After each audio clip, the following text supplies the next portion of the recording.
Ry ava-malala, ampitiavana indray no iarabana antsika rehetra ka anolorana ny firarian-tsoa ho an'ny sambatan'olona amin'izao fandaharana izao. Anovo fahendrena sy taridalana avy ao amin'ny tenin'Andriamanitra isika, ko andeha hiaraka anondrika ny lohantsika isika hivavaka.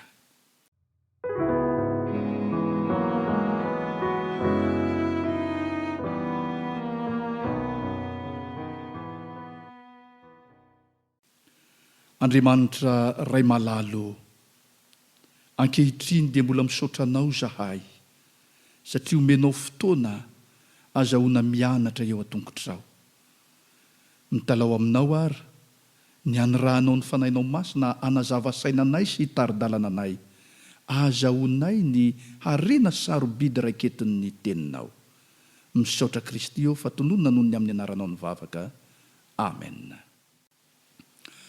Omaly sika ry ava-malala dia niresaka ny toe-javatra nisy teo amin'ny famoronana, dia namoronana ny lanitra sy ny tany izany. Hitantsika tamin'izany ny nametrahan'Andriamanitra lamina sy ny fandrindrana ny zavatra rehetra, ary noresahana ny amin'ny maha loharano ny fiadanana an'Andriamanitra. Amin'ity androany ity isika dia manasanao amin'ny fomba manokana indray hiaraka hijery ny toe-javatra anankiray izay manan-danja tokoa voarakitry ny tenin'Andriamanitra. Tao anatin'ny famoronana izay nataon'Andriamanitra, rehefa manohy mamaky ny Genesis toko voalohany isika, ka mamaky izany eo amin'ny andinin'ny fahaenina sy ny manaraka, dia hita taratra tokoa ny akanto noho ny fandrindrana sy ny lamina napetrak'Andriamanitra teo amin'ny voariny hatrany am-piandohana. Raha mamaky ny andininy fahaenina amby roapolo ao amin'ny Genesis toko voalohany io anefa isika, dia izao indray no hovakitsika amin'izany tenin'Andriamanitra izany. Genesis toko voalohany ary ny andininy fahaenina amby roapolo.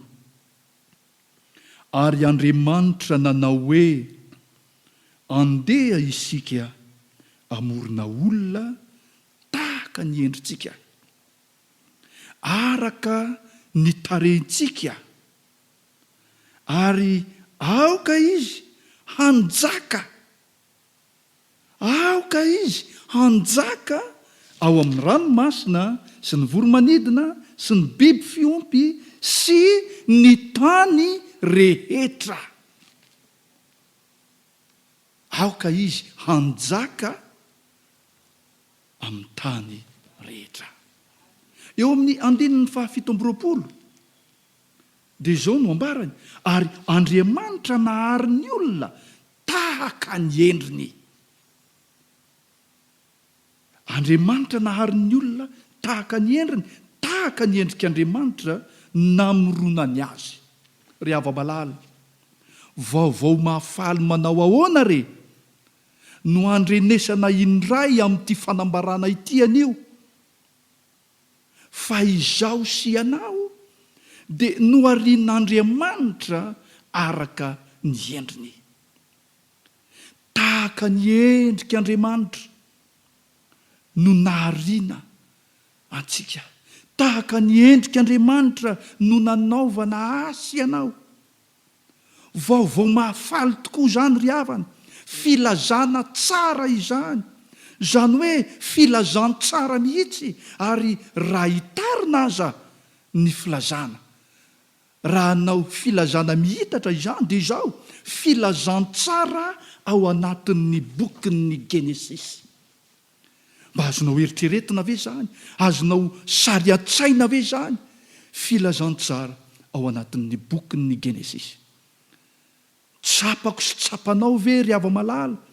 Ny alehiben'izany hoe ianao ilay noariana, ianao ilay noforonina, dia noariana sy noforonina hitovy endrika amin'ilay mpahary. Ianao dia noforonina sy noariana hitovy endrika amin'ilay mpamorona izao rehetra izao. Tombam-bidy manao ahoana loatra no atolotr'Andriamanitra ny olombelony. Ary eto dia misongadina sahady ilay fitiavan'Andriamanitra ka iantsonantsika hoe malalany. Izao sy anao ry hava-malala, araky ny famambarana mazava ataon'ny soratra masina izany, dia noariana araka izany endrika Andriamanitra izany. Ny loharanon'ny poirana dia anankiray ihany, dia Andriamanitra izany. Ny endrika isehony dia anankiray ihany, dia mitovy endrika amin'Andriamanitra izany. Tombam-bidy manao ahoana re izany ry hava-malala? Raha mitaha amin'ireo voary marobe noarian'Andriamanitra. Kanefa ry havana dia izao, toa tsy tsapantsika mazana, toa tsy tsapantsika mihitsy izany tombam-bidy nomen'Andriamanitra atsika izany. Ary ny mampalahelo azy ange, ny mampalahelo azy dia teraka eo anivon'ny samy olombelona ihany, ilay olombelona noariana araka ny endrik'Andriamanitra, teraka eo anivon'ny samy olombelona ihany ny hevitry ny fanilikiliana, ny hevitry ny fanavakavahana. Taiza ho aiza teo amin'ny tantara loatra re no nipoiran'izany hevitra tsy tsara izany. Hevitra manakorontana ilay rindra, manakorontana ilay lamina, ary manimba ilay akanto izay napetrak'Andriamanitra. Ary eny, fa na dia eo amin'ny tontolo samy kristianina aza dia indrisy, fa toa hita taratra izany fanavahana sy fanaliana izany. Fikambanana maro ankehitriny maneran-tany, manerana an'izao tontolo izao, no maneho hevitra miady amin'ity resaka fanilikiliana ity, miady amin'ity foto-kevitry ny fanavakavahana ity. Rehefa malala, rehefa mamaky isika ny Genesisy toko 1, dia hita sy tsikaritra fa isaky ny dingana vita teo amin'ny famoronana dia misy fanamariana foana ataon'Andriamanitra. Dia toy izao izany, isaky ny misy dingana vita izany dia manao fanamarian'Andriamanitra.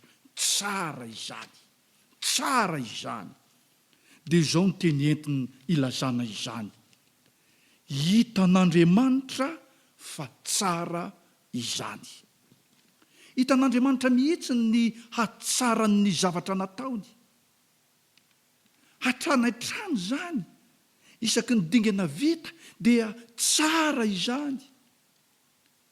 Fa rehefa voaforona ny olombelona, rehefa namorona ny olombelona Andriamanitra, rehefa voaforona izany ny olombelona, izany hoe nisy ny olombelona, nisy olombelona ilay tontolo no arian'Andriamanitra, dia izao no teny ambaran'ny soratra masina. Genesisy toko 1 ary ny andininy 1:30. Genesisy toko 1 ary ny andininy 1:30. Ary hitan'Andriamanitra izay rehetra nataony, ary indro tsara indrindra izany. Indro tsara indrindra izany. Ao amin'ny dikateny iombonana eto Madagasikara ry hava-malala, dia izao no nambarany azy. Ary hitan'Andriamanitra izay rehetra nataony, fa indro tena tsara. Tsaroako fonikely tany am-pianarana rehefa notsarain'ny mpampianatra ny kahie nanaovana devoir dia manome noty ny mpampianatra sady manoratra fanamariana amin'ny stylo menamena. Dia inona ny fanamariana ataony? Tsara. Dia faly ery. Anontaniana ny namana, firy ny anse? Hoe mba jereko, io ny tsara. Faly ery.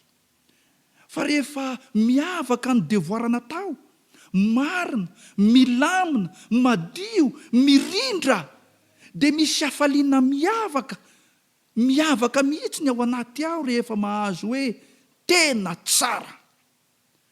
Hoe jereko ny anse, firy, tena tsara. Rehava malala, tsapanao ve fa tena tsara tokoa ny fisiko sy ny fisinao ao anatin'ny tontolo no harian'Andriamanitra? Tsapanao ve ny tombam-bidinao ka ny fisinao tao anatin'ny tontolo no harian'Andriamanitra dia nahatonga an'Andriamanitra, nahatonga ny voary ho teo amin'ny tsara, makeo amin'ny tena tsara? Ry havana, toa mitsimbadika ny toe-javatra ankehitriny, fa moa tsy ny tanana sy ny fisainan'ny olombelona no zary lasa fitaovana hanaovana ny tontolo tsara ho amin'ny faratsiana sy ny fampitehana. Ka ilay tontolo tsara zary tonga eo amin'ny ratsy, simba izany. Ilay tena tsara zary mikorosy ho eo amin'ny tena ratsy, tena simba izany. Endre rehefa malala, mampalahelo loatra ny fandropahana ny ala, ny doro-tanety, ny fanombana ny tontolo iainana, moa tsy tanan'olombelona sy ny fisainan'olombelona avokoa va ireny? Olombelona tsara tarehy, mitafy tsara, mandeha fiara tsara tarehy. Eny, mety izany tokoa ihany angamba.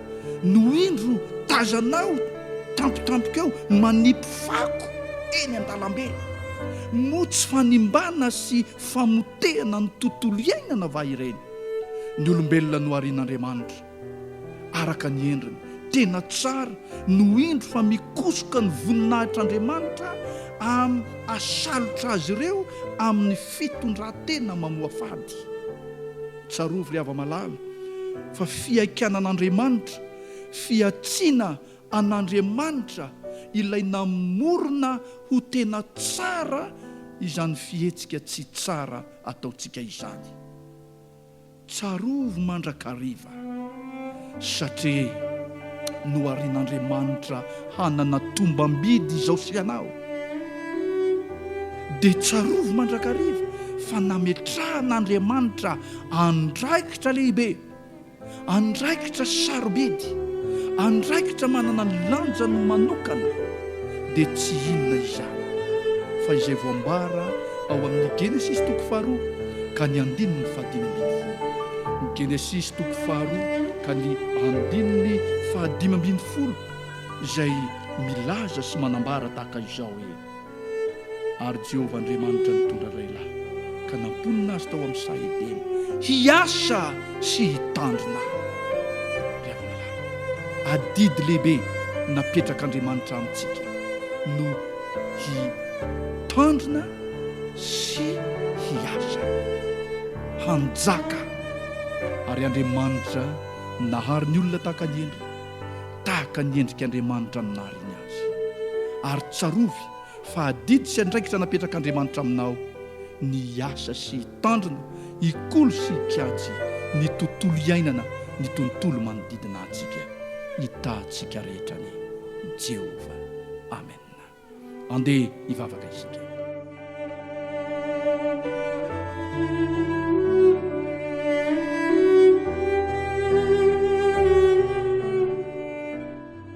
Ry Andriamanitra ray malalo, misaotra satria nampianarinao anay indray fa no arianao araka ny endrikao zahay, ary nomenao tombam-bidy lehibe, ary andraikitra lehibe no manaraka izany, dia ny azahoanay mikajy ny tontolo iainana manodidina anay.